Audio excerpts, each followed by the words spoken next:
everybody. I'm Anita Finley. I'm your Zoomer Times TV host, and I love to interview people, but generally, I guess I get the most fun interviewing authors. In order to be an author, it takes a lot of passion, it takes a lot of time, you have to believe in what you're talking about, and the author oftentimes it really has a different profession than what their book's about. So it's just, they're taking a side road on things. But this time we did feature, I guess it was last year, we featured Lisa Mazzei, right? Did I do that right again? Mazzei, right. Mazzei. And she wrote a book called Who Can Catch the Moon? I'm just going to show it to you. It is the prettiest cover. It's so interesting. Everybody wants to, they all want to look up at the moon. We all look at the moon. The moon is doing some incredible things. And Lisa decided to write this book. It's small, but it's packed full. So Lisa, thank you. I know you're calling in from Connecticut. We're glad to have you on our show today. Thank you for having me. Yep. And I know that, aren't you a social worker? I am. I'm a social worker in Connecticut. I know you do counseling, don't you? Right. I am a director of an early childhood program in Connecticut, as well as I have a private practice. So I've been in the field for about 35 years. Right. And did this book come about because you wanted to explain to people really what goes on with children and make them better understand who they're dealing with, what they're dealing with, and how to be better? This book particularly is aimed at foster children. That's what I have spent the majority of my career doing, working with children in foster care. The book, I think, has a universal message, though, to anyone who is raising children, because some of the developmental milestones are the same. When you're a child who has been in foster care or has been adopted, some of those developmental milestones get exacerbated by the trauma they've experienced. That's so true. And we see that now. And actually, we see it in politicians. You know, everybody brings things with them from their childhood. And I know what I wanted to say to you. Did you see the movie Chess Gambit? Oh, I did. Yes, I did. That was a beautiful, yes. Right, movie. for you, especially, right? To have this young girl who is adopted, not adopted for a while, living in an orphanage. And so I'm sure you had a big smile on your face as that movie progressed. I did. I always loved, it was not only a good storyline, but I always loved the overturns or the underturns, however you'd like to look at it. Yes, that was really a magnificently done piece. Yeah, it was. And when you think about it, what you've been in this field, I don't know if I asked you this before, but since we probably have new viewers, what made you go into this field? I think I've always been interested in people and had no idea that there was actually a career that was guided towards working with people. Because when you are growing up and you're just looking around, you hear about doctors, lawyers, mailmen, firemen.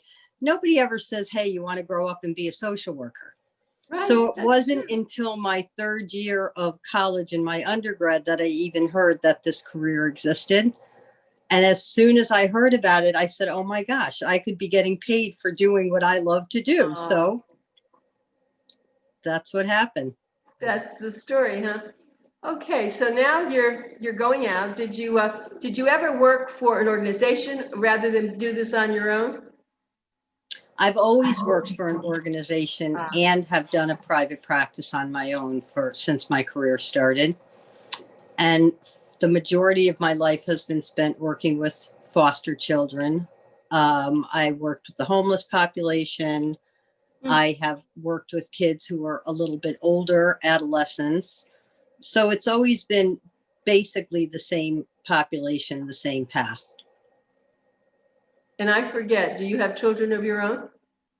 I do not. I like to say I've had my hands in raising several children in my in my lifetime so far. Right. And so because I know a lot of people like you actually in social work, actually with some children, and they haven't had children, but you're able to then maybe even have a more objective path because you don't have anything personal that you're bringing with you. But children, I have three children, and they're all so different. And I also have triplets children, grandchildren who are 15. And amazing, even though they're triplets, you think there'd be similarities. Absolutely not. Wow.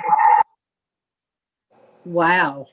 They don't even look alike, but they don't. I mean, they have the love from their parents and all, but they're all really very different. And and you think about that, they're so lucky that they weren't foster children, that they did have a mother and father. And I'm sure when you first get the foster children, they come with, so many, well, what would you call them? Emotions and inequities and things that what are they supposed to do? They just want love and they want someone to care about them, and they're afraid that they're going to be moved to another place, right? No one loves them. Well, I think that the most prevalent thing that foster children come to any family with is a disruption, a traumatic disruption in their development. And what we wind up doing is spending the majority of our time helping to put them back on track. Now, that sounds very simple, but it's not simple when your entire childhood has been met with relationship disruptions. And what we're trying to do is teach how to have a good, healthy relationship, because that's the building block of any future success. So it's difficult and it's hard work. Yes. And foster parents do the lion's share of it, but they don't always understand because they think that love cures everything. And love certainly helps, but that it's also could be the thing that is most scary and damaging for children because they never really had it consistently. So we use love as an interchangeable terminology, thinking it's a good thing. With foster children, it could be a very scary thing because love could have meant abuse. I love you, and this is the reason why I'm going to beat you up, to put you on the straight and narrow. Oh, please. Okay, I see. Yeah. Well, you have a lot to say, I'm sure. You, this is great that you actually put it into the book. Who Can Catch the Moon? What is the reason for the title? That was a direct quote from a child that I had been working with early on in my career. And I was moving him to, I believe it was his 11th foster placement. So I was talking with him about the need to move and why we were doing that. And of course, you try to come up with the best words to help somebody understand. So when I was done, I said, "Do you have any questions for me?" And without even missing a beat, he was looking out the window and he said, "Yeah, who could catch the moon?" And it was perfect because I had it as a title in my head long before I ever started writing anything. Really? I just thought it really spoke to it was the 10th or 11th place. How do you deal with that? How do you deal with that? Well, very slowly. I don't think you could look at the big picture. I think you have to take it step by step by step. So this is where we are now. What do we need to do to try to foster some attachments within this home? What are the fears? What are the barriers? And we just go a little bit at a time. So what are the questions that you would ask someone who's considering fostering a child? What's your motivation for doing it? And we get a lot of answers because people have been successful with their own children, because they want to be able to give back to the community, because they've never had a child and they'd like a shot at parenting. So we take all of these answers and we just dissect them, really, to help somebody understand what the commitment is like and exactly what kind of children would be placed in their home. Now, the foster care system nationally is a very taxed system, meaning there's much more need than there is availability of foster parents. So a prospective couple might come in and say, we're really looking for a girl in between birth and 7. And we say, oh, really? Well, here's an adolescent boy who's 13. And so that, flips the script really. And we have to just start from there. This is the need. What do you think you could provide? Can you provide? What's the commitment? And when you look back at Queen's Gambit, for instance, that foster parent, they adopted as a couple to fill the need of the woman who wanted to have a child. The husband was not invested in that at all. So you need both investment in order to really make this work. So then the husband leaves and the woman is left with the child trying to figure out how to parent this girl. Wow. Well, Lisa, how long have you been doing this? How many years? Oh, about 35. 35 years of such dedication. Well, you see, so here I am, an elder woman. My husband passed away. I did rear 3 children, but if I wanted to bring in a foster child, you're probably not going to let me, because I am in my 80s and I do work, and I probably wouldn't be the right person, would I? Well, first of all, let me comment that you do not look in your 80s. So that's kudos. No, I know that. No, I understand. Number one. I know. Number 2, Okay. Don't like a compliment, huh, Anita? Number 2. I know that though. Thank you. Okay. It wouldn't preclude you from being a foster parent, because we're looking for family systems that would embrace this challenge. So even though you may be petitioning to be the primary, given your age, we may say to you, well, in the event something happens to you, who would be your secondary? And if you say, well, I spoke to my daughter and son-in-law and they'd be happy to do it, then you're in. I see. I understand. So, or if you have a friend or somebody who would do it, you probably want to talk to that friend, because that would be very emotional for that child, of course. But and do you allow people who are single to do this rather than a couple? Mm-hmm. The system has really moved in its liberated thinking, I would say. Back in the day, it was probably just couples.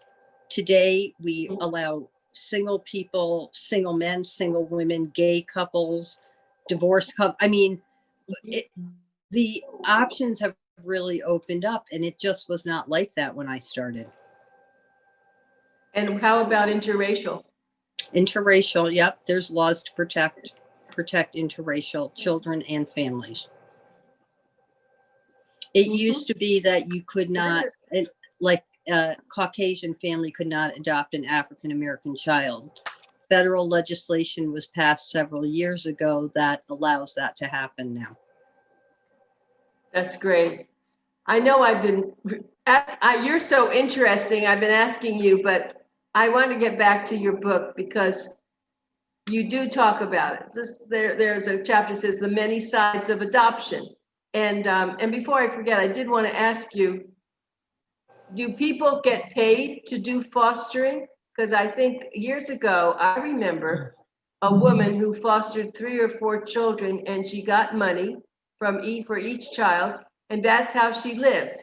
Now, I think she was a good person also, but is that something that happens still today? There's 2 sides of looking at that issue. One is people have embraced the idea of becoming a professional foster parent, which means if you're a professional, you can get paid for your work. It's 24/7 care. The other side says the money that we give you is simply for room and board, and you should have enough of an income on your own and not count on this check for this particular child.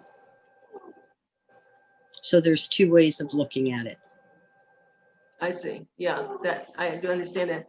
So the one thing that this book is really good for, if any of our listeners or watchers, or really, if you're considering this or want to know more about it, this is a great book to read, because you can, that's why I wanted to interview Lisa the way I did, because you can see that she has a great heart. She's got lots of information, and she puts a lot of this in her book, actually. Some of the chapters, I just go over some of these.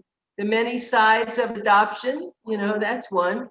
And then there's that's one of the chapters, foster care. Are we helping or hindering? That's interesting. I'll have to ask you about that one. I don't remember what that said. And then you have, yeah, that's the other thing. There are people who adopt children, not just foster. They foster, then they adopt, right? And that's Right. encouraged, I'm sure. The federal and state laws focus on permanency for children. So the day that you're placing a child in your home, even though they may not legally be freed for adoption, we're still doing what's called concurrent planning. And we're saying, if this child becomes free for adoption, are you willing to adopt? And that's a tough one, because it's like going on a blind date and saying, if this works out, will you marry me? You can't really do that without developing a relationship. And it's sort of very silly, but it's the way that the legalities want us to do it. I see. Oh, that's interesting to hear that. And then I know in one of your chapters, I do recall you talked about someone who can't take care of their child at the time, but the birth mother still has rights, right? And you could fall in love with the child, and then the birth mother says, no, I'm coming to get my child, right? A lot of heartbreak there on both sides, I'm sure. There really is. And more specifically for the child, because you have to remember that in their little life, this is just 2 years is a long time in the life of a 2-year-old. That's their entire life. Yeah. So where they're developing relationships and bonds with the person they're placed with, Right. you may have to, in fact, say, okay, well, your birth mom and dad are ready now. It's time to go to them. It's plucking them from one situation and putting them with complete strangers. It's also one of the times in life that your brain is doing the most developing it's ever going to do. So how do you stop short and say, but wait a minute, I was just attaching to this lady. She was pretty nice. Now I'm never going to see her again. That's a trauma. That's an insult to your development. Right, but hopefully there's enough love there with all people that they remain in their life as an aunt or someone that they get to see and be with, so it's not plucked completely away, right? And that would be beautiful. That would And be so, beautiful. yeah, I'm sure that you try to help people think about this, and also I'm sure that the court, you spend a lot of time going to, judges and giving your opinion about what you think, about this whole thing. For the very few people in the world who really care what I think. However, judges and on the legal side, they really do need to understand the child development, the psychosocial impact on these very quick and abrupt and numerous moves, voluminous amounts of paperwork. This all affects a child because it's so different than raising your own. You are pretty sure you're getting that child from the moment of conception, till whenever. And with foster children, they're just in and out and in and out. And how much of an impact can you really have if you really have not had that child since birth and you don't really know what's going to happen? Right, since birth. And you probably don't have a lot of children that need fostering when they're just born, because you probably have a lot of people who would like that compared to that 13 or 14-year-old. It's really sadly very true. It's very true. I, on the other hand, would take in an adolescent before I took in a baby. So there are those of us out there that would actually do that. And that's my next question, because you are a professional. Have you ever fostered children? I've done it not impromptu, not actually getting a child placed in my home. I have helped a couple of kids get through crucial years to get to their next step. And I do hear from them today. I mean, it's really sort of a nice connection. I'm sure that is true. Well, you know, I have thought about this. I have told you, your book really opened up my eyes because I didn't know much about it. Your book's very good. I mean, there's something called Finding Your Groove. You know, I'm just going through your chapters, and you thought a lot about this self-care and all that related jazz. How long did it take you to write this book? When I really gathering the stories quite some time. When I really sat down to write it, about a year and a half, with all the editing and adding and having people's input on what I wrote. So I would say about a year and a half. I'm going to hold this up again. Who Can Catch the Moon is the name of the book, and you can go on Amazon and buy that. If you know of someone, you can. And if you know of someone who is interested, or if you're interested, I would suggest you read this book because it will fill you in on a lot of that, a lot of things you ought to know about. And of course, Lisa is an expert, but she has a big heart too. And actually, I found most social workers do have a special heart. You know, there's something about them. That's why you become a social worker, right? And not a lawyer. Right. That's right. Very good. Really, That's true. That's true. So I like the idea that some of the children who you helped or who do get help, whether it's you or someone else, that they are appreciative. But and I'll bet that there are families who have brought children in, maybe when they're 12 or some age, and they keep them until they can, I guess, when they're 18, and then they can be on their own if they want to, or if the family wants them to, they can be just treated like a child would be, that, you know, you can still live here and be with us, right? But you are on your own if you want to be. Is it 18? And it's it's typically 21 because a lot of our children have special needs. So they'll need a little extra care before they could move out into the world. Our focus with foster parents during training is embracing a child and making them become part of your family. So even beyond 18, is yours the home where they can come for holidays? And when there's a birthday, are you going to come back home and celebrate birthdays with us? So we really want the families to be that home base and forever resources for children. Now you're in Connecticut. Is this Correct. national? Are these national laws, or is this state laws, or all this, the whole part that we're talking about? There are state and federal mandates. Okay, so federal government makes a mandate, a law, and then they pass it down to the states to determine how the states are going to carry out the law, the federal mandate. Some of the things that I'm talking about are separate because they're initiatives in the foster care system. So it's not necessarily a law that you're going to allow the child to stay in your house or a part of your family, but it's definitely a foster care initiative. And I would say all states adopt that because it's best practices. Yep.